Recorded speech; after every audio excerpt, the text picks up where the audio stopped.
ವಿದ್ಯೆ ಅರ್ಧಕ್ಕೆ ನಿಲ್ಲಿಸಬೇಕೆಂಬ ಬೇಸರ ಅವಳಿಗಿದ್ದರೂ ರಾಮಚಂದ್ರನ ಕೈ ಹಿಡಿದ ಮೇಲೆ ಅವಳ ಸಂಸಾರ ಸ್ವರ್ಗದಂತಿತ್ತು. ಅಂತಹ ಒಳ್ಳೆ ಹುಡುಗ ಆತ. ಆದರೆ ವಿಧಿಯಾಟವೇ ಬೇರೆ ಇತ್ತು. ರಾಮಚಂದ್ರ ಕ್ಯಾನ್ಸರ್ ರೋಗಕ್ಕೆ ತುತ್ತಾಗಿ ಸಾವಿನ ದಿನಗಳನ್ನು ಎಣಿಸುತ್ತಿದ್ದ.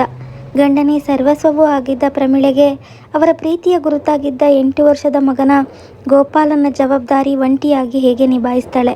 ಮುಂದೆ ಮಗನು ಕೂಡ ಆಕ್ಸಿಡೆಂಟ್ ಆಗಿ ಪ್ರಮೀಳೆಗೆ ಮದುವೆ ಗೊತ್ತಾಗಿದೆ ಎಂದು ತಂದೆಯ ಕಾಗದ ಬಂದಾಗ ರಂಗನಾಥನಿಗೆ ಸಿಡಿಲು ಬಡಿದಂತಾಯಿತು. ಅನೇಕ ವರ್ಷಗಳಿಂದ ಅವನು ಕಟ್ಟಿದ್ದ ಕನಸೆಲ್ಲ ಪುಡಿ ಪುಡಿ ಆಯಿತು. ತನಗೊಂದು ಮಾತನ್ನು ಹೇಳದೆ, ತನ್ನ ಸಲಹೆಯನ್ನು ಕೇಳದೆ ಒಂದೇ ಸಲ ಮದುವೆ ಗೊತ್ತಾಗಿ ಹೋಯಿತೆಂದು ಬರೆದಾಗ ತಂದೆಯ ಮೇಲೆ ತುಂಬ ಕೋಪ ಬಂತು. ಕೂಡಲೇ ತಂದೆಗೆ ಪತ್ರ ಬರೆದ. ಪ್ರಮೀಳೆಗೂ ಒಂದು ಕಾಗದ ಜೊತೆಯಲ್ಲಿಯೇ ಹೋಯಿತು. ಪ್ರಮೀಳೆಯ ವ್ಯಾಸಂಗವನ್ನು ಅರ್ಧದಲ್ಲಿ ನಿಲ್ಲಿಸಿ ಅವಳ ಮದುವೆ ಮಾಡುವುದು ಶುದ್ಧ ಅನ್ಯಾಯ, ಅವಮಾನ.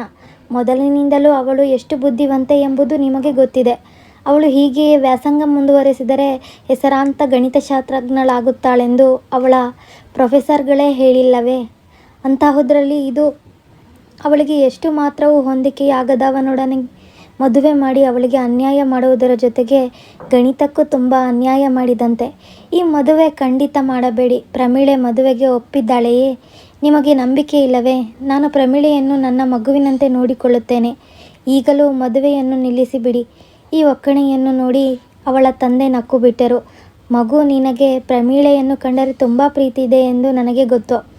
ಅದರಲ್ಲಿ ಎಳ್ಳಷ್ಟು ಅನುಮಾನವಿಲ್ಲ. ಆದರೆ ಆ ಹುಡುಗಿ ಕೊನೆಯವರೆಗೂ ಅಣ್ಣನ ಪ್ರೀತಿಯ ನೆರಳಲ್ಲೇ ಇರಲು ಸಾಧ್ಯವಿಲ್ಲ. ನಾನು ಮುದುಕನಾದೆ. ನಾನು ಸಾಯುವುದರೊಳಗೆ ಅವಳಿಗೆ ಸರಿಯಾದ ನೆಲೆ ಸಿಕ್ಕುವಂತೆ ಮಾಡುವುದು ನನ್ನ ಕರ್ತವ್ಯ. ಅವಳಿಗೆ ಗೊತ್ತು ಮಾಡಿರುವವರ ವಿದ್ಯೆಯಲ್ಲಿ ಅವಳಿಗೆ ಸ್ವಲ್ಪವೂ ಸರಿ ಹೊಂದುವುದಿಲ್ಲ ಎನ್ನುವುದು ಪೂರ್ತಿ ಸರಿಯಲ್ಲ. ಅವನು BA ಪದವೀಧರ. ಓದಿನಲ್ಲಿ ಅವಳಷ್ಟು ಪ್ರತಿಭಾಶಾಲಿಯಲ್ಲದಿದ್ದರೂ ವ್ಯಾಪಾರದಲ್ಲಿ ಅಸಾಧಾರಣ ಬುದ್ಧಿವಂತ. ಅವನ ತಂದೆ ನನಗೆ ಮೊದಲಿನಿಂದಲೂ ಗೊತ್ತು. ತುಂಬ ಆಸ್ತಿವಂತರು, ಗುಣವಂತರು. ಮಗನೂ ತಂದೆಯಂತೆಯೇ. ಅಲ್ಲದೆ ಪ್ರಮೀಳೆ ತನಗಿಂತ ಹೆಚ್ಚು ಓದಿದವಳೆಂದು ಅವನಿಗೆ ಸಂತೋಷವೇ ಹೊರತು ಅಸೂಯೆ, ಅಸಮಾಧಾನವಿಲ್ಲ. ಅವನೊಂದಿಗೆ ಪ್ರಮೀಳೆ ಸುಖವಾಗಿರುತ್ತಾಳೆಂಬ ಭರವಸೆ ಇದೆ. ಗಣಿತ ವ್ಯಾಸಂಗ ಮಾತ್ರದಿಂದ ಮನುಷ್ಯ ಎಲ್ಲ ಕಾಲದಲ್ಲೂ ಪೂರ್ಣ ಸುಖಿಯಾಗಲಾರ ಎಂದು ಅವನಿಗೆ ಕಾಗದ ಬರೆದು ಹಾಕಿದರು. ಮುಂದಿನ ತಿಂಗಳೇ ಮದುವೆ. ನೀನಿಲ್ಲದೆಯೇ ಮದುವೆ ಮಾಡಬೇಕಾಗಿದೆ. ಉಪಾಯವಿಲ್ಲ ಎಂದು ತಿಳಿಸಿದರು. ಈ ಮದುವೆಗೆ ಒಪ್ಪಬೇಡ ಎಂದು ಪ್ರಮೀಳೆಗೆ ಬರೆದ ಕಾಗದಕ್ಕೆ ಅವಳಿಂದ ಉತ್ತರ ಬರಲಿಲ್ಲ. ತಂದೆಯ ಕಾಗದದ ಒಕ್ಕಣೆಯಿಂದ ರಂಗನಾಥನಿಗೆ ಸಮಾಧಾನವೇನೂ ಆಗಲಿಲ್ಲ. ಪ್ರಮೀಳೆ ಗಣಿತದ ಆನ್ಸರ್ ಪರೀಕ್ಷೆಗೆ ಕಟ್ಟಿದ್ದಳು. ಹಿಂದಿನ ತಿಂಗಳು ತಾನೇ ಅವಳ ಪರೀಕ್ಷೆ ಮುಗಿದಿತ್ತು. ತನ್ನ ಅಣ್ಣನಿಗೆ ತಾನು ಪರೀಕ್ಷೆಯಲ್ಲಿ ಚೆನ್ನಾಗಿ ಮಾಡಿರುವುದಾಗಿಯೂ ಮುಂದೆ 1 ವರ್ಷ MSc ಪರೀಕ್ಷೆ ಮುಗಿಸಿ ಆನಂತರವೇ ಇಂಗ್ಲೆಂಡಿನಲ್ಲಿ ವ್ಯಾಸಂಗ ಮಾಡಲು ತುಂಬ ಆಸೆ ಇದೆ ಎಂದು ಬರೆದಿದ್ದಳು. ಅವಳ ಕಾಗದ ನೋಡಿ ರಂಗನಾಥನಿಗೆ ತುಂಬ ಸಂತೋಷವಾಗಿತ್ತು. ಇಬ್ಬರ ವ್ಯಾಸಂಗವೂ ಮುಗಿದ ಮೇಲೆ ಇಬ್ಬರೂ ಸೇರಿ ಗಣಿತದಲ್ಲಿ ಸಂಶೋಧನೆ ಮಾಡಬೇಕೆಂದು ಎಣಿಕೆ ಹಾಕುತ್ತಿದ್ದ. ತಂದೆಯ ಕಾಗದ ನೋಡಿ ಅವನ ಮೈ ಉರಿದು ಹೋಯಿತು. BA ಅಂತೆ, ವ್ಯಾಪಾರಿಯಂತೆ. ಅಪ್ಪನಿಗೆ ಇನ್ನೂ ಯಾರೂ ಸಿಕ್ಕಲಿಲ್ಲ. ಪ್ರಮೀಳೆಗೆ ಅಂಗಡಿಯವನೇ ಸರಿ ಎಂದು ನಿರ್ಧರಿಸಿಬಿಟ್ಟರು. ಅವಳಿಗೂ ಇಷ್ಟವಿದೆಯೋ ಏನೋ, ಏನಾದರೂ ಮಾಡಿಕೊಳ್ಳಲಿ, ಅವಳ ಅದೃಷ್ಟ ಎಂದು ಸುಮ್ಮನಾದ. ಇಷ್ಟು ಗಲಾಟೆಗಳ ಮಧ್ಯೆ ಪ್ರಮೀಳೆಯ ಮನಸ್ಸಿನ ಸ್ಥಿತಿ ತುಂಬ ವಿಚಿತ್ರವಾಗಿತ್ತು. ಮದುವೆ ಮಾಡಿ ತಂದೆ ತನಗೇನೂ ಅನ್ಯಾಯ ಮಾಡಲಾರರೆಂಬ ನಂಬಿಕೆ ಇದ್ದರೂ ತನ್ನ ಓದು ಅರ್ಧಕ್ಕೆ ನಿಂತದ್ದು ಸ್ವಲ್ಪ ಕಷ್ಟವಾಗಿತ್ತು. ಆದರೂ ಪರಿಸ್ಥಿತಿಗೆ ಹೊಂದಿಕೊಂಡು ಹೋಗುವುದು ಅನಿವಾರ್ಯವಾದ್ದರಿಂದ ಮನಸ್ಸಿಗೆ ಸಮಾಧಾನ ಮಾಡಿಕೊಂಡಳು. ಪ್ರಮೀಳೆಯ ಮದುವೆ ವಿಜೃಂಭಣೆಯಿಂದ ನಡೆಯಿತು. ವರ ಕಲ್ಕತ್ತೆಯ ಸುಪ್ರಸಿದ್ಧ ವ್ಯಾಪಾರಿಯ ಮಗ. ಅವನ ತಂದೆ ಚಿಕ್ಕ ವಯಸ್ಸಿನಲ್ಲೇ ಕಲ್ಕತ್ತಾಗೆ ಹೋಗಿ ವ್ಯಾಪಾರವನ್ನು ಪ್ರಾರಂಭ ಮಾಡಿ ಇಷ್ಟು ಆಸ್ತಿಯನ್ನು ಸಂಪಾದಿಸಿದ್ದರು. ದೇಶದ ಪ್ರಮುಖ ವ್ಯಾಪಾರಿಗಳೆಂದು ಹೆಸರು ಪಡೆದಿದ್ದರು. ಎಲ್ಲ ಕಡೆಯಲ್ಲೂ ತುಂಬ ವರ್ಚಸ್ಸುಳ್ಳವರು. ಆದರೂ ತನ್ನ ಊರಿನ ಕಡೆಯ ಹೆಣ್ಣೆ ಬೇಕೆಂದು ಹುಡುಕಿ ತನ್ನ ಸ್ನೇಹಿತನೇ ಮಗಳೇ ಸೊಸೆಯಾಗಿ ಸಿಕ್ಕುತ್ತಲೂ ಅತ್ಯಂತ ಸಂತೋಷದಿಂದ ಒಪ್ಪಿಕೊಂಡರು. ಮದುವೆಯಾಗುತ್ತಲೂ ಪ್ರಮೀಳೆ ಕಲ್ಕತ್ತೆಗೆ ಹೊರಟು ಹೋದಳು. 10 ವರ್ಷಗಳು ಕಳೆದು ಹೋದವು. ಅಷ್ಟರಲ್ಲಿ ರಂಗನಾಥನ ಮನೆಯಲ್ಲಿ ತುಂಬ ಬದಲಾವಣೆಯಾಗಿ ಹೋಗಿತ್ತು. ಪ್ರಮೀಳೆಯ ಮದುವೆಯಾಗಿ 2 ವರ್ಷಗಳ ಮೇಲೆ ರಂಗನಾಥ ಹಿಂದಿರುಗಿ ಬಂದ. ಕೂಡಲೇ ಕಾಲೇಜಿನಲ್ಲಿ ದೊಡ್ಡ ಕೆಲಸವೇ ಸಿಕ್ಕಿತು. ಬಂದ ವರ್ಷದೊಳಗಾಗಿ ಅವನ ಮದುವೆ ಮಾಡಿ ಸ್ವಲ್ಪ ದಿನದೊಳಗೆ ತಂದೆ ಸತ್ತು ಹೋದರು. ತನ್ನ ಮದುವೆಯಲ್ಲೇ ರಂಗನಾಥ ತಂಗಿ ಅವಳ ಗಂಡನನ್ನು ಕಂಡಿದ್ದ. ಪ್ರಮೀಳೆಯ ಗಂಡ ರಾಮಚಂದ್ರನನ್ನು ಕಂಡರೆ ಅವನ ಮನಸ್ಸಿನಲ್ಲಿ ಸ್ವಲ್ಪವೂ ವಿಶ್ವಾಸ ಮೂಡಿರಲೇ ಇಲ್ಲ. ಪ್ರಮೀಳೆಗೆ ತಕ್ಕವನು ತಾನಲ್ಲದಿದ್ದರೂ ಅವಳ ಮನಸ್ಸನ್ನು ಅಪಹರಿಸಿರುವ ಅಪರಾಧಿ ಎಂದು ಅವನ ಭಾವನೆ ಇತ್ತು. ಹಣವಿದ್ದರೇನು, ಅವಳ ಬುದ್ಧಿಯ ಮಟ್ಟಕ್ಕೆ ಸರಿಯಾಗಿ ಇವನ ಬುದ್ಧಿಯೂ ಇರಬೇಡವೇ? ಇನ್ನು ಪ್ರಮೀಳೆ ಅವನ ಜೊತೆ ಏನು ಸುಖವಾಗಿದ್ದಳೋ ಎಂದೆಲ್ಲ ಆಲೋಚಿಸುತ್ತಿದ್ದ. ಆದರೆ ಪ್ರಮೀಳೆಯನ್ನು ನೋಡಿದ ಕೂಡಲೇ ಅವಳು ಸುಖ ಸಂತೋಷವಾಗಿಯೇ ಇರುವಳೆಂದು ತೋರಿತು. ವಿದ್ಯೆಯೇ ತನ್ನ ಜೀವನದ ಧೈರ್ಯವೆಂದು ತಿಳಿದಿದ್ದ ತನ್ನ ತಂಗಿ ಪ್ರಮೀಳೆಯಲ್ಲಿ ಗಂಡ ಮಗುವನ್ನೇ ಸರ್ವಸ್ವವೆಂದು ತಿಳಿದು ಆನಂದ ಪಡುತ್ತಿರುವ ಈ ಹೆಂಗಸೆಲ್ಲಿ ತನ್ನ ಪ್ರಮೀಳೆ ಇಷ್ಟು ಬದಲಾವಣೆಯಾಗಲು ಸಾಧ್ಯವೇ? ಇದಕ್ಕೆಲ್ಲ ಕಾರಣನಾದ ಆ ರಾಮಚಂದ್ರನನ್ನು ಕಂಡರೆ ಕೋಪ ಉಕ್ಕುತ್ತಿತ್ತು. ಪುನಃ ಪ್ರಮೀಳೆಯನ್ನು ಕಂಡದ್ದು ತನ್ನ ತಂದೆ ಸತ್ತು ಹೋದಾಗ. ತಂದೆ ಬದುಕಲಾರರೆಂದು ತಿಳಿದು ರಂಗನಾಥ ಪ್ರಮೀಳೆಯನ್ನು ಕರೆಸಿಕೊಂಡ. ಮಗುವನ್ನು ಕರೆದುಕೊಂಡು ಅವಳು ಮಾತ್ರ ಬಂದಳು. ಈ ಸಲ ತಂದೆಯ ಹತ್ತಿರ ಕುಳಿತ ಅವರು ಮೊದಲಿನ ಅಣ್ಣ ತಂಗಿಯರಾದರು. 1 ವರ್ಷದ ಅವಳ ಮಗು ಗೋಪಾಲ ರಂಗನಾಥನ ಗೆಳೆಯನಾದ. ತಂದೆ ಪುನಃ ಹಳೆಯ ಮಾತುಗಳನ್ನು ಜ್ಞಾಪಿಸಿಕೊಂಡು ರಂಗನಾಥನಿಗೆ ಹೇಳಿದರು. ಮಗು ಪ್ರಮೀಳೆ ಇನ್ನೂ ಮಗುವೆಂದು ನಿನ್ನ ಭಾವನೆ. ಅವಳಿಗೆ ಮದುವೆ ಮಾಡಿದರೂ ಅವಳ ಸುಖ ಸಂತೋಷಗಳೆಲ್ಲ ನಿನಗೆ ಸೇರಿದೆ. ಅವಳು ಸುಖವಾಗಿರುವಂತೆ ನೋಡಿಕೋ ಎಂದು ಹೇಳಿದಾಗ ರಂಗನಾಥನಿಗೆ ದುಃಖ ಉಕ್ಕಿ ಬಂತು. ಅಪ್ಪ, ನೀವು ಹೇಳದಿದ್ದರೂ ನಾನು ಹಾಗೆಯೇ ನಡೆಯುತ್ತೇನೆ. ಪ್ರಮೀಳೆ ನನ್ನ ಮಗುವೆಂದು ನಾನು ಆಗಲೇ ಬರೆದಿರಲಿಲ್ಲವೇ ಎಂದ. ಹೌದು ಮಗು, ನಿನ್ನಲ್ಲಿ ನನಗೆ ತುಂಬ ನಂಬಿಕೆ ಇದೆ ಎಂದರು. ರೈಲಿನಲ್ಲಿ ಹೋಗುತ್ತಿದ್ದಾಗ ರಂಗನಾಥನಿಗೆ ಮತ್ತೆ ಮತ್ತೆ ಆ ಮಾತೇ ನೆನಪಿಗೆ ಬರುತ್ತಿತ್ತು. ರಾಮಚಂದ್ರನಿಗೆ ತುಂಬ ಕಾಯಿಲೆ ಇದೆ ಎಂದು ಕೂಡಲೇ ಹೊರಟು ಬರಬೇಕೆಂದು ತಂತಿ ಬಂದಾಗಿನಿಂದ ಅವನ ಮನಸ್ಥೇ ಸ್ಥಿಮಿತದಲ್ಲಿರಲಿಲ್ಲ. ಈಗ 4-5 ವರ್ಷಗಳಿಂದೀಚೆಗೆ ಅವರು ಯಾರನ್ನೂ ಅವನು ನೋಡಿರಲಿಲ್ಲ. ಪ್ರಮೀಳೆಗೆ ತನ್ನ ಹೊರತು ರಾಮಚಂದ್ರನ ಕಡೆ ಸಹಾಯಕರ್ಯಾರೂ ಇಲ್ಲವೆಂದು ಗೊತ್ತಿತ್ತು. ರಾಮಚಂದ್ರನಿಗೆ ಎಷ್ಟು ದಿನದಿಂದ ಕಾಯಿಲೆಯೋ, ಪ್ರಮೀಳೆಯೊಬ್ಬಳೇ ಎಷ್ಟು ಕಷ್ಟಪಡುತ್ತಿರುವಳೋ ಎಂದು ಅವನ ಮನಸ್ಸು ತಳಮಳಗೊಳ್ಳುತ್ತಿತ್ತು. ರಾಮಚಂದ್ರ ಏನಾದರೂ ಸತ್ತು ಹೋದರೆ? ರಂಗನಾಥ ಈ ಯೋಚನೆಯನ್ನು ಮಾಡಬಾರದೆಂದು ಎಷ್ಟು ಪ್ರಯತ್ನಪಟ್ಟರೂ ಮತ್ತೆ ಮತ್ತೆ ಅದೇ ಅವನ ಮನಸ್ಸಿನಲ್ಲಿ ಸುಳಿಯುತ್ತಿತ್ತು. ಆ ಯೋಚನೆಯಿಂದ ತನ್ನ ಮನಸ್ಸಿಗೆ ಆಗಬೇಕಾದಷ್ಟು ವ್ಯಥೆಯಾಗುತ್ತಿರಲಿಲ್ಲವೆಂದು ಮನಸ್ಸಿಗೆ ಹೊಳೆದಾಗ ರಂಗನಾಥನಿಗೆ ನಾಚಿಕೆಯಾಗುತ್ತಿತ್ತು. ರಂಗನಾಥ ಮನೆ ಮುಟ್ಟಿದಾಗ ಅವನಿಗೆ ಪರಿಸ್ಥಿತಿಯ ಪೂರ್ಣ ಅರಿವಾಯಿತು. ಗುರುತು ಗೊತ್ತಾಗದಂತೆ ಆಗಿ ಹೋಗಿದ್ದ ರಾಮಚಂದ್ರ ನಗುನಗುತ್ತಾ ಇವನನ್ನು ಸ್ವಾಗತಿಸಿದ. ಪ್ರಮೀಳೆ ಕಲ್ಲಿನ ಮೂರ್ತಿಯಾಗಿದ್ದಳು. ಅವಳ ಕಣ್ಣುಗಳಲ್ಲಿದ್ದ ತೇಜಸ್ಸು ಪೂರ್ತಿ ಮಾಯವಾಗಿ ಅಪಾರ ದುಃಖ ಯಾತನೆ ಮೂಡಿತ್ತು. ಹಲ್ಲು ಕಚ್ಚಿಕೊಂಡು ಮಾತನಾಡದೆ ಮನೆಯಲ್ಲಿ ಓಡಾಡುತ್ತಿದ್ದ ಅವಳನ್ನು ನೋಡಿ ರಂಗನಾಥ ಅರ್ಧ ಇಳಿದು ಹೋದ. ನೀವು ಬರುತ್ತೀರೆಂದು ಗೊತ್ತಿತ್ತು. ಕಾಲೇಜಿನ ಕೆಲಸಕ್ಕೆ ತುಂಬ ತೊಂದರೆ ಆಯಿತೋ ಏನೋ. ನೀವು ಬಂದರೆ ಪ್ರಮಿಗೆ ಸಮಾಧಾನ ಎಂದು ತೋರಿತು. ಅದರಿಂದಲೇ ಟೆಲಿಗ್ರಾಮ್ ಕಳಿಸಿದೆ ಎಂದ ರಾಮಚಂದ್ರ. ಹತ್ತಿರದವರಿಗೆ, ತನ್ನವರೆಂದು ತಿಳಿಯದವರಿಗೆ ಹೇಳುವ ಮಾತಲ್ಲ ಅದು. ರಂಗನಾಥನ ಮನಸ್ಸು ಅಳುಕಿತು. ತನ್ನ ಹಿಂದಿನ ನಡವಳಿಕೆಯಿಂದ ಅವನ ಬಾಯಲ್ಲಿ ಇಂತಹ ಸಮಯದಲ್ಲಿ ಈ ಮಾತು ಬರುತ್ತಿದೆ ಎಂದು ತಿಳಿಯಿತು. ಪಶ್ಚಾತ್ತಾಪದಿಂದ ಕುಸಿದು ಹೋದ. ತೊಂದರೆ ಏನು ಈ ಸಮಯದಲ್ಲಿ? ಇದಕ್ಕಿಂತ ಮುಖ್ಯವಾದ ಕೆಲಸವೇನು? ನಿಮ್ಮ ಮೈ ಏನಾಗಿದೆ? ಯಾವ ಡಾಕ್ಟರು ನೋಡ್ತಿದ್ದಾರೆ? ಬೇರೆ ಡಾಕ್ಟರಿಗೆ ತೋರಿಸೋಣವೇ ಎಂದು ರಂಗನಾಥ ರಾಮಚಂದ್ರನ ಕೈಯನ್ನು ತನ್ನ ಕೈಯಲ್ಲಿ ತೆಗೆದುಕೊಂಡು ಹೇಳಿದ. ಡಾಕ್ಟರ್ ನೋಡುತ್ತಲೇ ಇದ್ದಾರೆ, ಅದರದ್ದೇನು ಪರವಾಗಿಲ್ಲ ಬಿಡಿ ಎಂದು ರಾಮಚಂದ್ರ ಹೇಳಿ ಅಲ್ಲೇ ನಿಂತು ನೋಡುತ್ತಿದ್ದ ಪ್ರಮೀಳೆಗೆ, ಅಣ್ಣನನ್ನು ನೋಡಿ ಇಷ್ಟು ಸಂತೋಷವಾಗಿ ಹೋಯಿತೆ ಪ್ರಮಿ, ನಿಂತೇ ಬಿಟ್ಟೆಯಲ್ಲ. ಅವರಿಗೆ ಉಪಹಾರ ಕಾಫಿ ಏನೂ ಇಲ್ಲವೇನು ಎಂದ. ಪ್ರಮೀಳೆಯ ಮುಖ ಒಂದು ಗಳಿಗೆ ಹುಚ್ಚುಚ್ಚಾಯಿತು. ಸರ್ರನೆ ತಿರುಗಿ ಕೋಣೆಯಿಂದಾಚೆಗೆ ಹೊರಟು ಹೋದಳು.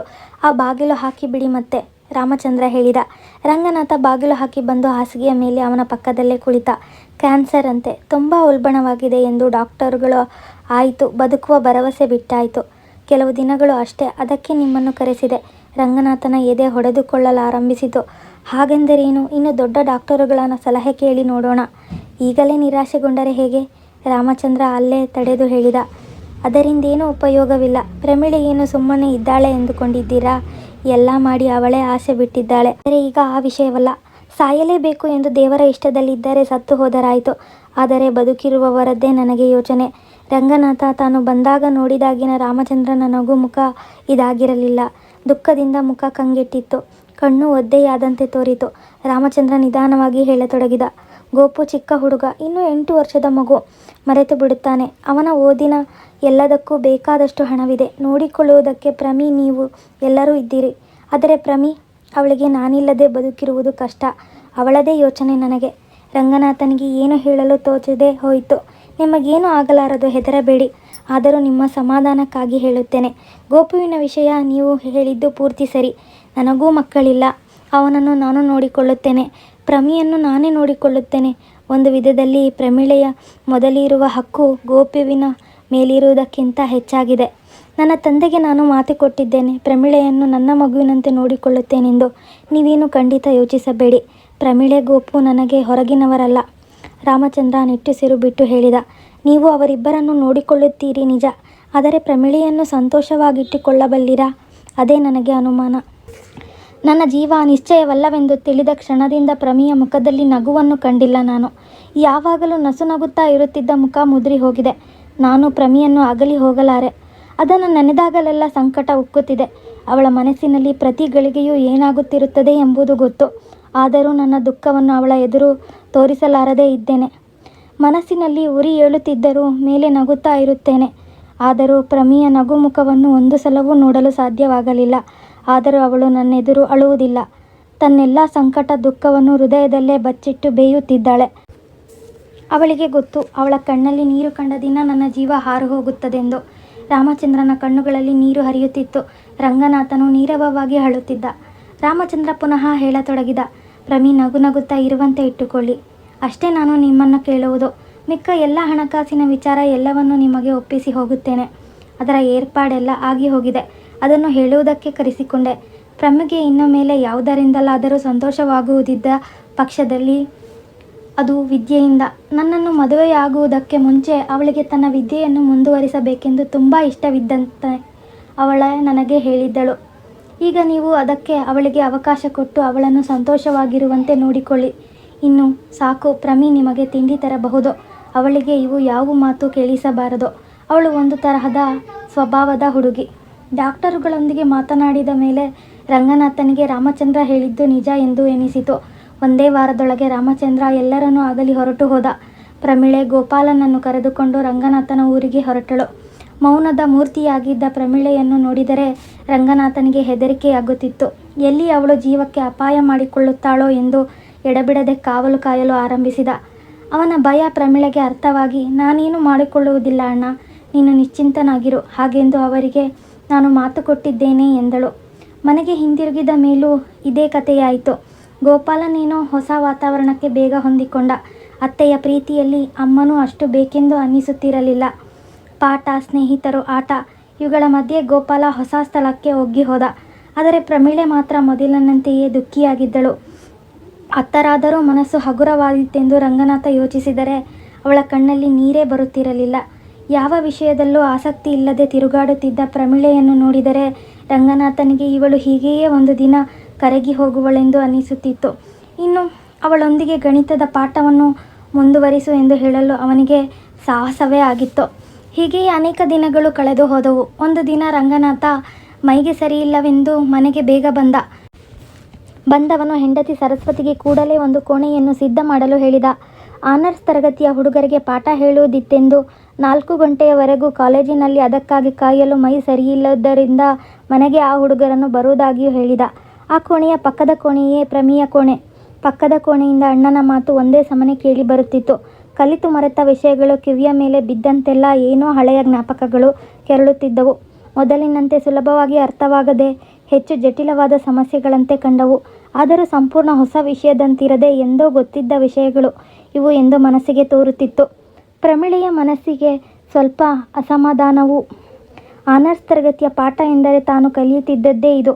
ಆದರೂ ಇವು ಇಷ್ಟು ಹೊಸದಾಗಿರಬೇಕಾದರೆ ನನ್ನ ಬುದ್ಧಿಯ ಬಗೆಗೆ ತನಗೇ ಅನುಮಾನವಾಯಿತು. ಇದ್ದಕ್ಕಿದ್ದಂತೆ ಅವಳಿಗೆ ತನ್ನ ಅಣ್ಣ ತಪ್ಪು ಹೇಳುತ್ತಿದ್ದಾನೆ ಅನ್ನಿಸಿತು. ಅವನು ಹೇಳುತ್ತಿದ್ದ ನಿಜಾಂಶ ತುಂಬ ಸಂದೇಹಕಾರಿಯಾಗಿತ್ತು.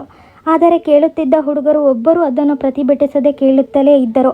ಪ್ರಮೀಳೆಗೆ ಹಾಗಾದರೆ ನಾನು ತಿಳಿದುಕೊಂಡದ್ದೇ ತಪ್ಪಿರಬೇಕು ಎನ್ನಿಸಿದರೂ ಅಣ್ಣ ತಪ್ಪು ಹೇಳಿರುವನೆಂದು ಅನ್ನಿಸುತ್ತಿತ್ತು. ಅಷ್ಟರಲ್ಲೇ ಪಾಠ ಮುಗಿದು ಹೋಯಿತು. ಹುಡುಗರು ಹೊರಟು ಹೋದ ಮೇಲೆ ಪ್ರಮೀಳೆ ರಂಗನಾಥನನ್ನು ಹುಡುಕಿಕೊಂಡು ಬಂದಳು. ತಾನಾಗಿ ಮಾತನಾಡಿಸಿಕೊಂಡು ಬಂದದ್ದು ಅದೇ ಮೊದಲ ದಿನ. ಅಣ್ಣ, ನೀನು ಈಗ ಹೇಳುತ್ತಿದ್ದೆಯಲ್ಲ, ಅದು ತಪ್ಪಲ್ಲವೇ ಎಂದು ಅದನ್ನು ವಿವರಿಸುತ್ತಲೂ ರಂಗನಾಥನ ಮನಸ್ಸು ಸಂತೋಷದಿಂದ ಕುಣಿಯಲಾರಂಭಿಸಿತು.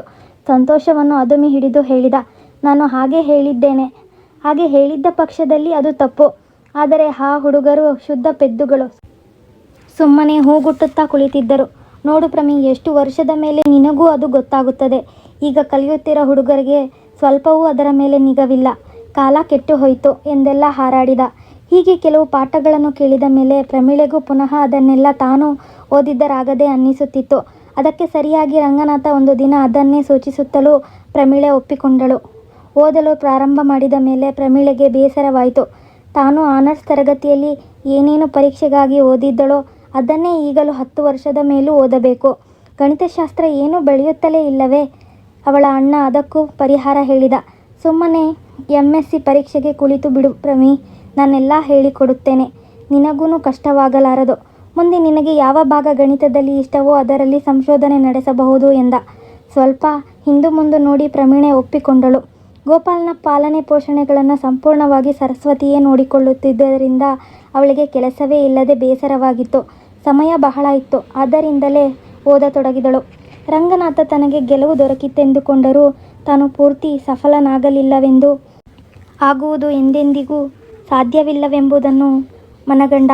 ಓದು ಬರೆದು ಮಾಡುತ್ತಿದ್ದರೂ ಗಣಿತದಲ್ಲಿ ಸಂಶೋಧನೆಯಲ್ಲಿ ತಲ್ಲೀನಳಾಗಿ ಅತ್ಯಂತ ಉಚ್ಚ ತರಗತಿಯಲ್ಲಿ ತೇರ್ಗಡೆ ಹೊಂದುತ್ತಿದ್ದರೂ ತನ್ನ ಇಚ್ಛೆಯ ಮೇರೆಗೆ ಅದೇ ಕಾಲೇಜಿನಲ್ಲಿ ಕೆಲಸ ಮಾಡಲು ಪ್ರಾರಂಭಿಸಿದರೂ ದಿನದಿನಕ್ಕೂ ಬುದ್ಧಿವಂತನಾಗಿ ಬೆಳೆಯುತ್ತಿದ್ದ ಮಗನನ್ನು ನೋಡಿದಾಗಲೂ ಪ್ರಮೀಳೆಗೆ ಸಮಾಧಾನವಾಗುತ್ತಿತ್ತೇ ಹೊರತು ಸಂತೋಷ ಉಲ್ಲಾಸವಾಗಲಿ ಆಗುತ್ತಿರಲಿಲ್ಲ.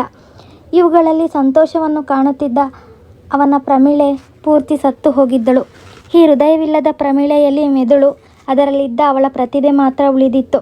ಪತಿಗೆ ಕೊಟ್ಟ ಮಾತಿನಂತೆ ಪ್ರಾಣ ಕಳೆದುಕೊಳ್ಳದೆ ಸಾವು ಬರುವವರೆಗೂ ಹೇಗೋ ಕಾಲ ಕಳೆಯುತ್ತಿದ್ದ ನಿರ್ಜೀವ ಮೂರ್ತಿಯಾಗಿದ್ದಳು ಪ್ರಮೀಳೆ. ಗೋಪಾಲ ಮಾವನಂತೆಯೇ ಅಸಾಧಾರಣ ಬುದ್ಧಿವಂತನಾಗಿದ್ದ. ರಂಗನಾಥ, ಸರಸ್ವತಿ ಅವನನ್ನು ನೋಡಿ ನೋಡಿ ಸಂತೋಷಿಸುತ್ತಿದ್ದರು. ಅವನ ಭವಿಷ್ಯವನ್ನು ಕುರಿತು ಯೋಚಿಸುವುದರಲ್ಲಿ ಅವರಿಗೆ ಅತೀವ ಆಸಕ್ತಿ. ಇಲ್ಲಿ ಪದವೀಧರನಾದ ಕೂಡಲೇ ಇಂಗ್ಲೆಂಡಿಗೆ ಅವನನ್ನು ಓದಲು ಕಳುಹಿಸುವುದಾಗಿ ಅವರಿಬ್ಬರೂ ನಿರ್ಧರಿಸಿಬಿಟ್ಟರು. ಗೋಪಾಲ ಪದವೀಧರನಾಗಿ 4 ಪದಕಗಳನ್ನು ಪಡೆದು ಬಂದಾಗ ರಂಗನಾಥನ ಸಂತೋಷ ಹಿಡಿಯಲಾರದೆ ಹೋಯಿತು. ಸರಸ್ವತಿಯಂತೂ ಪ್ರೊಫೆಸರ್ ಅಳಿಯನಿಗೆ ತಕ್ಕಂತೆ ಪಾಸು ಮಾಡಿದ್ದಾನೆ ಎಂದು ಹೇಳಿಕೊಂಡು ಹಿಗ್ಗಿದಳು. ಜೊತೆಗೆ ಪ್ರೊಫೆಸರುಗಳ ಮಧ್ಯೆ ತನ್ನ ಗೌರವ ಇನ್ನೂ ಒಂದು ಮೆಟ್ಟಲು ಏರಿತೆಂದು ಹಿಗ್ಗಿದ ರಂಗನಾಥ. ತನ್ನಂತೆಯೇ ಅವನು ಗಣಿತಶಾಸ್ತ್ರವನ್ನು ಓದಿ ತನ್ನಂತೆಯೇ ಇದೇ ಕಾಲೇಜಿನಲ್ಲಿಯೇ ಇನ್ನೂ ಚಿಕ್ಕ ವಯಸ್ಸಿನಲ್ಲಿಯೇ ಪ್ರಾಧ್ಯಾಪಕನಾಗಬೇಕು. ನಾನು ಮುದುಕನಾಗಿ ಪ್ರಮೀಳೆಯ ಮುದುಕಿಯಾಗಿರುವಾಗ ತಾವು 3 ಜನರು ಸೇರಿ ಸಂಶೋಧನೆಯಲ್ಲಿ ತೊಡಗಿರಬೇಕು. ಆಗ ನಮ್ಮ ಸಂಸಾರ ಈ ದೇಶದಲ್ಲಿ, ಏಕ ಪಾಶ್ಚಾತ್ಯ ದೇಶದಲ್ಲಿ ಕೂಡ ಆದರ್ಶ ಸಂಸಾರವಾಗುತ್ತದೆಂದು ಹೇಳಿಕೊಂಡು ಸಂತೋಷಿಸುತ್ತಿದ್ದ. ಗಣಿತಶಾಸ್ತ್ರವನ್ನು ನೆನೆದರೆ ಅವನಿಗೆ ರೋಮಾಂಚನವಾಗುತ್ತಿತ್ತು. ಅಪ್ಪ ಏನು ಹೇಳಿದ್ದರು? ಈ ಪ್ರಮೀಳೆಯ ಮಾತಿಗೆ ಗಣಿತ ಮಾತ್ರದಿಂದ ಮನುಷ್ಯ ಸುಖವಾಗಿರಲಾರ. ಆದರೆ ಅಪ್ಪ ಹೀಗ ನೋಡಿದಿದ್ದರೆ, ಗಣಿತವಿಲ್ಲದಿದ್ದರೆ ಪ್ರಮೀಳೆಯ ಗತಿ ಇಷ್ಟು ಹೊತ್ತಿಗೆ ಏನಾಗುತ್ತಿತ್ತು? ಕೊರಗಿ ಕೊರಗಿ ಸತ್ತೇ ಹೋಗುತ್ತಿದ್ದಳೇನೋ ಏನೋ. ನನಗೂ ಗಣಿತ ಬರುತ್ತಲಿದ್ದುದರಿಂದಲೇ ಪ್ರಮೀಳೆಯನ್ನು ಸಮಾಧಾನವಾಗಿಟ್ಟುಕೊಳ್ಳಲು ಸಾಧ್ಯವಾಯಿತು. ಇನ್ನು ಗೋಪಾಲ, ಅವನು ಮುಂದೆ ಎಷ್ಟು ದೊಡ್ಡವನಾದರೂ ಅದು ಗಣಿತದಿಂದ. ಮತ್ತೆ ಅದನ್ನು ಅಪ್ಪ ಎಷ್ಟು ಹಗುರ ಮಾಡಿಬಿಟ್ಟಿದ್ದರು ಎಂದೆಲ್ಲ ಯೋಚಿಸುತ್ತಿದ್ದ. 20 ವರ್ಷದ ಗೋಪಾಲನನ್ನು ರಂಗನಾಥ ಇಂಗ್ಲೆಂಡಿಗೆ ಕಳುಹಿಸಿದ. ಗೋಪಾಲನಿಗೆ 20 ವರ್ಷವಾಗಿದ್ದರೂ ಇನ್ನು ಮಗುವೆಂದೇ ಅವನ ಭಾವನೆ. ಇಂಗ್ಲೆಂಡಿನಲ್ಲಿದ್ದ ತನ್ನ ಸ್ನೇಹಿತರಿಗೆಲ್ಲ ಪತ್ರ ಬರೆದು ಅವರಿಂದ ಅವನನ್ನು ಸರಿಯಾಗಿ ನೋಡಿಕೊಳ್ಳುತ್ತೀವೆಂದು ಆಶ್ವಾಸನೆ ಪಡೆದು ಗೋಪಾಲನನ್ನು ಕಳುಹಿಸಿದ. ಕಳುಹಿಸಿಕೊಡುವಾಗ ಅವನ ಕಣ್ಣಲ್ಲಿ ನೀರು ತುಂಬಿದ್ದವು. ರಂಗನಾಥನ ಆಸೆ ಅಭಿಲಾಷೆಗಳನ್ನನುಸಾರವಾಗಿಯೇ ಗೋಪಾಲ ಓದುತ್ತಿದ್ದ. ಸರಸ್ವತಿಯ ಯೋಚನೆ ಬೇರೆ ರೀತಿಯಾಗಿತ್ತು. ಅವನು ಇಂಗ್ಲೆಂಡಿಗೆ ಹೋಗಿ ಈಗ 2 ವರ್ಷಗಳಾಗಿದ್ದವು. ಇನ್ನು 1-2 ವರ್ಷಗಳಲ್ಲಿ ಹಿಂದಿರುಗಿ ಬರುತ್ತಾನೆ. ಬಂದ ಕೂಡಲೇ ಅವನಿಗೆ ಮದುವೆ ಮಾಡಬೇಕೆಂದು ಅವಳ ಆಸೆ. ಅವನಿಗೆ ತಕ್ಕ ವಿದ್ಯಾವಂತೆಯಾದ ಹೆಣ್ಣನ್ನು ಹುಡುಕಲು ಪ್ರಾರಂಭಿಸಿದ್ದಳು. ಅದರ ವಿಷಯ ರಂಗನಾಥನಿಗಾಗಲಿ ಪ್ರಮೀಳೆಗಾಗಲಿ ಸಲಹೆ ಹೇಳಲು ಅವಕಾಶವನ್ನೇ ಕೊಟ್ಟಿರಲಿಲ್ಲ. ಕೊನೆಯ ನಿರ್ಧಾರ ಗೋಪಾಲನ ಒಪ್ಪಿಗೆಯನ್ನು ಮಾತ್ರ ಕಾದು ಕುಳಿತಿತ್ತು. ಆದರೆ ಎಲ್ಲರ ಆಶಯವನ್ನು ಮುರಿಯಬೇಕೆಂದೇ ಹುಟ್ಟಿದ್ದ ಗೋಪಾಲ. ಅವರೆಲ್ಲರೂ ಅವನ ಭವಿಷ್ಯ ಜೀವನದ ಕನಸು ಕಟ್ಟುತ್ತಿರುವಾಗಲೇ ಎಲ್ಲ ಬಂಧನಗಳನ್ನು ಹರಿದುಕೊಂಡು ನಡೆದೇ ಬಿಟ್ಟ. ಇದ್ದಕ್ಕಿದ್ದಂತೆ ಅದೊಂದು ದಿನ ಮೋಟಾರು ಅಪಘಾತಕ್ಕೆ ಸಿಕ್ಕಿ ಪ್ರಾಣ ಬಿಟ್ಟ. ರಂಗನಾಥ ತರಗತಿಯಲ್ಲಿ ಪಾಠ ಹೇಳುತ್ತಿರುವಾಗ ಟೇಬಲ್ ಮೇಲೆ ಹಾಗೆ ಕುಸಿದು ಕೂತ. ಅವನಿಗೆ ಅರ್ಥವಾದದ್ದು ಇಷ್ಟೇ, ತನ್ನ ಗೋಪಾಲ ಇನ್ನಿಲ್ಲ. ಮತ್ತೇನು ಕಾಣಿಸಲೇ ಇಲ್ಲ. ಸುತ್ತಲೂ ಕತ್ತಲು ಕವಿದಂತೆ ತೋರಿ ಮರುಗಳಿಗೆಯೇ ಬಿದ್ದು ಬಿಟ್ಟ. ಮತ್ತೆ ಜ್ಞಾನ ಬಂದದ್ದು ಅನೇಕ ಗಂಟೆಗಳ ಮೇಲೆ. ಆ ಜ್ಞಾನ ಬಂದರೂ ಬದುಕುವುದು ಅಸಾಧ್ಯವೆಂದು ಡಾಕ್ಟರುಗಳು ಹೇಳಿಬಿಟ್ಟಿದ್ದರು. ಜ್ಞಾನ ಬರುವುದಾದರೂ ಸಾವು ಬರುವುದಕ್ಕೆ ಎಂದು ಹೇಳಿದ್ದರು. ಜ್ಞಾನ ಬರುವುದೇ ಎದುರು ನೋಡುತ್ತಾ ಸರಸ್ವತಿ ಪ್ರಮೀಳಾ ಕುಳಿತಿದ್ದರು. ಅಳುಮುಖದ ಸ್ಥಿತಿಯನ್ನು ಮೀರಿತ್ತು ಅವರ ಮನಸ್ಸು. ರಂಗನಾಥ ಕಣ್ಣು ತೆರೆದು ನೋಡಿದ. ನಿಜ ಸ್ಥಿತಿಯ ಅರಿವಾಗಲು ಕೆಲವು ಕ್ಷಣ ಬೇಕಾಯಿತು. ಕೂಡಲೇ ಹೊಳೆದದ್ದು ಗೋಪಾಲನ ಸಾವು. ತಾನೂ ಸತ್ತು ಹೋದರೆ ಅವರ ಗತಿ ಏನು? ಪ್ರಮಿ, ಗೋಪಾಲನೂ ಹೋದ.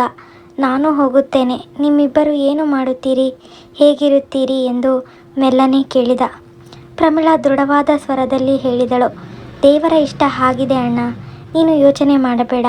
ನಾವಿಬ್ಬರು ಎಷ್ಟು ದಿನ ಜೀವಂತವಿರುತ್ತೇವೋ ಅಷ್ಟು ದಿನ ಜೊತೆಯಾಗಿರುತ್ತೇವೆ. ಅದು ಸರಿ. ಆದರೆ ಸರಸ್ವತಿ? ರಂಗನಾಥನ ಕಣ್ಣುಗಳಲ್ಲಿ ತುಂಬಿತ್ತು. ನೀನು ಹಾಗೆ ಇರಬಲ್ಲೆಯ ಸರಸ್ವತಿ? ಸರಸ್ವತಿಯು ಪ್ರಯತ್ನಪೂರ್ವಕವಾಗಿ ಹೇಳಿದಳು, ಪ್ರಮೀಳೆಯ ಜೊತೆ ಇರುತ್ತೇನೆ, ನೀವೇನು ಯೋಚನೆ ಮಾಡಬೇಡಿ ಎಂದು. ಅವರಿಬ್ಬರು ಹಾಗೆಯೇ ಹೇಳಬೇಕೆಂದು ಮಾತನಾಡಿಕೊಂಡಿದ್ದರು. ಮತ್ತೆ ಸಾಯುತ್ತಾ ಇರುವವನ ಮುಂದೆ ಗೋಳಾಡಿ ಅವನ ಸಂಕಟವನ್ನೇಕೆ ಹೆಚ್ಚಿಸಬೇಕು? ರಂಗನಾಥ ಹೇಳತೊಡಗಿದ. ಸರಸ್ವತಿ, ನನ್ನದೆಷ್ಟು ಅಜ್ಞಾನ. ನನಗೆ ತೋರಿದ್ದೆಲ್ಲ ನಡೆಯುತ್ತದೆಂದು ತಿಳಿದಿದ್ದೆ. ಅದಕ್ಕೆ ದೇವರು ನನಗೆ ಎಲ್ಲ ಕಡೆಗಳಲ್ಲೂ ಸೋಲನ್ನೇ ಕಾದಿರಿಸಿದ್ದ. ಪ್ರಮೀಳೆಯನ್ನು ವಿಖ್ಯಾತಳಾದ ಗಣಿತಶಾಸ್ತ್ರಜ್ಞಳನ್ನಾಗಿ ಮಾಡುತ್ತೇನೆಂದುಕೊಂಡೆ. ಅವಳನ್ನು ರಾಮಚಂದ್ರ ಕಸಿದುಕೊಂಡ. ಮತ್ತೆ ನನ್ನ ಕೈಗೆ ಸಿಕ್ಕಿದಾಗ ಅವಳು ನನ್ನ ಪ್ರಮೀಳೆಯಾಗಿರಲಿಲ್ಲ. ಗೋಪಾಲ ನಮ್ಮಿಬ್ಬರ ಬಾಳಿನ ಬೆಳಕಾಗಿದ್ದ. ಅವನೂ ನಮ್ಮನ್ನು ಅಗಲಿ ಹೋದ. ಅಪ್ಪ ಹೇಳಿದ್ದು ಸರಿ, ಗಣಿತ ಮಾತ್ರದಿಂದ ಮನುಷ್ಯ ಸುಖಿಯಾಗಲಾರ. ಪ್ರಮೀಳೆಯನ್ನು ಸಂತೋಷವಾಗಿಡಬೇಕೆಂದು ಎಷ್ಟು ಪ್ರಯತ್ನಿಸಿದರೂ ಸಾಧ್ಯವಾಗಲಿಲ್ಲ. ಮತ್ತೆ ನಾನೇ ಈ ಏಟನ್ನು ಸಹಿಸಲಾರದೆ ಹೋದೆ. ಈ ದುಃಖವನ್ನು ತಡೆಯಲು ಆ ನನ್ನ ಗಣಿತವೇ ನನ್ನ ಸಹಾಯಕ್ಕೆ ಬರಲಿಲ್ಲ. ನನ್ನ ಅಹಂಕಾರಕ್ಕೆ ದೇವರು ಇಷ್ಟು ಕಷ್ಟವನ್ನು ಕೊಟ್ಟನೋ ಏನೋ. ಆದರೆ ಸರಸ್ವತಿ, ನೀನೇನು ಅಪರಾಧ ಮಾಡಿದ್ದೆ? ನಿನಗೆ ಗೋಪಾಲನೂ ಇಲ್ಲ, ಇನ್ನು ನಾನೂ ಇಲ್ಲ.